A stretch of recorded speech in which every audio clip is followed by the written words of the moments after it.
Let's not forget our old friends at the Fed. The Fed's rate rises. Now, the tech shares were hit the hardest, but even so, the prospect of another this year and more to come. Well, the Fed's rate decisions have drawn repeated attacks from President Trump. Stanley Fischer says the president's comments could backfire. He should know.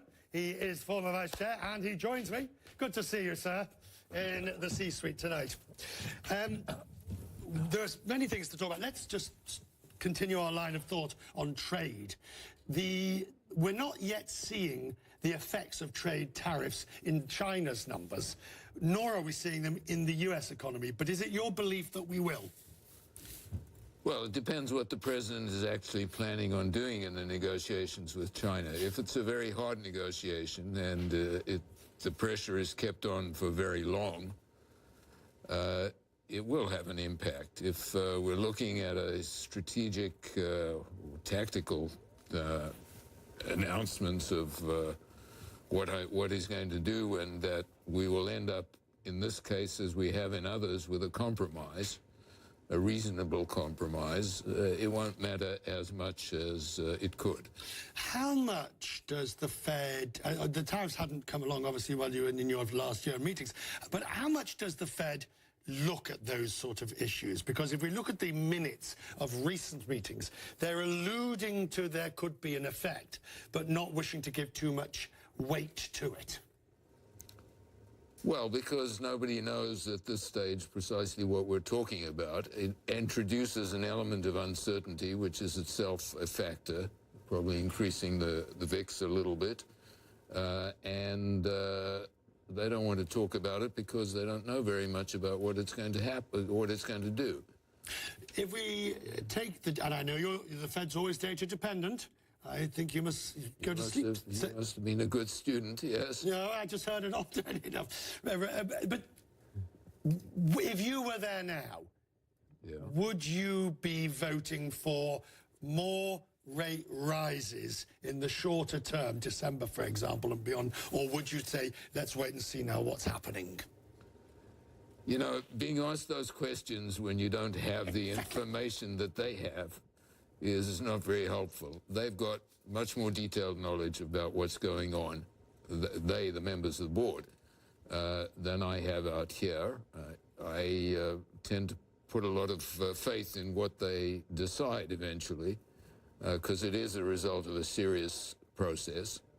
And as of now, I don't know whether if I was there, I would vote to raise the interest rate or to raise it less or something like that.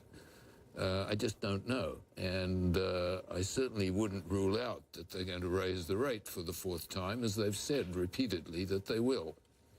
These rate rises, which the president has criticized, yeah, he says they are not warranted because inflation is low. We'll deal with the president's criticism in a moment. But do you agree that it's getting more finely balanced now? Because inflation is low. It does seem harder to justify a rate rise when you're at the target. Well, you're at one of the targets, and the other one, you have an enormously strong growth at the moment, stronger than we can sustain.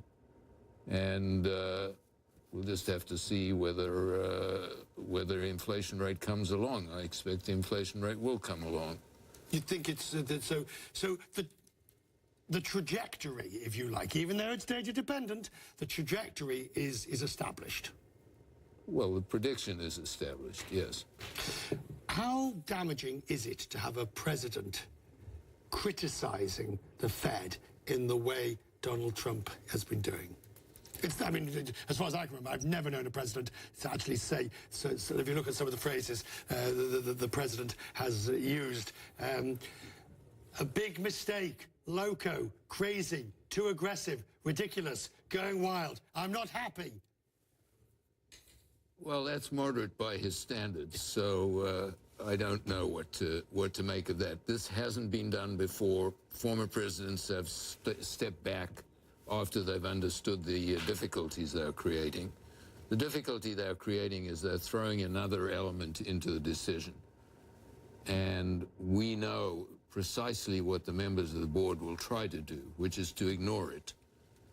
But it's not easy to do that. Well, precisely. If somebody's sort of placed this big thing in the middle of the table, he is the president after all, you may unconsciously even take some of it into account. So I don't think it's helpful in any way, except to provide an excuse for the president if indeed the economy slows down. Then he'll say, I told you.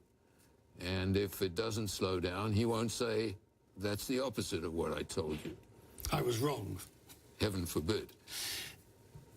Did you ever hear at any meeting anybody?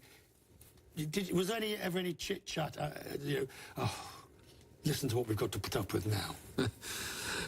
I didn't hear any of that, and they are aware that there is a transcript of the. It comes out some years later. Well, it comes out only 5 years later. Some of them are still there.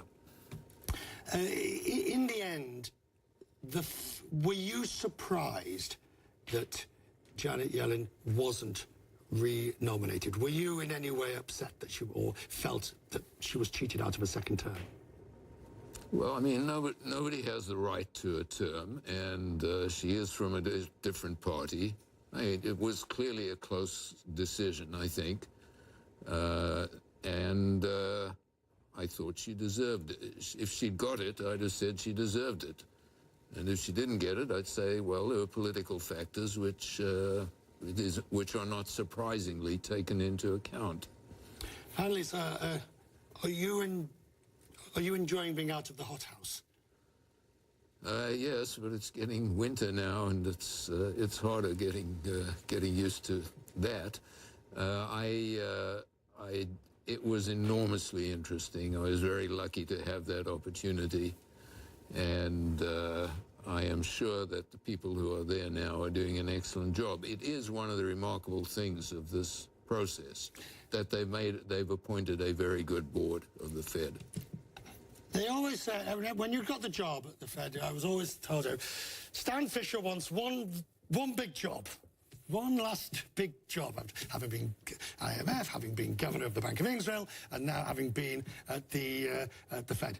What's next? What's next? I'm looking for a job. Anybody who wants applications to be sent in. Good to see you, sir. Good to see you, Thank you very Richard. much. Thank you. Thank you very much indeed.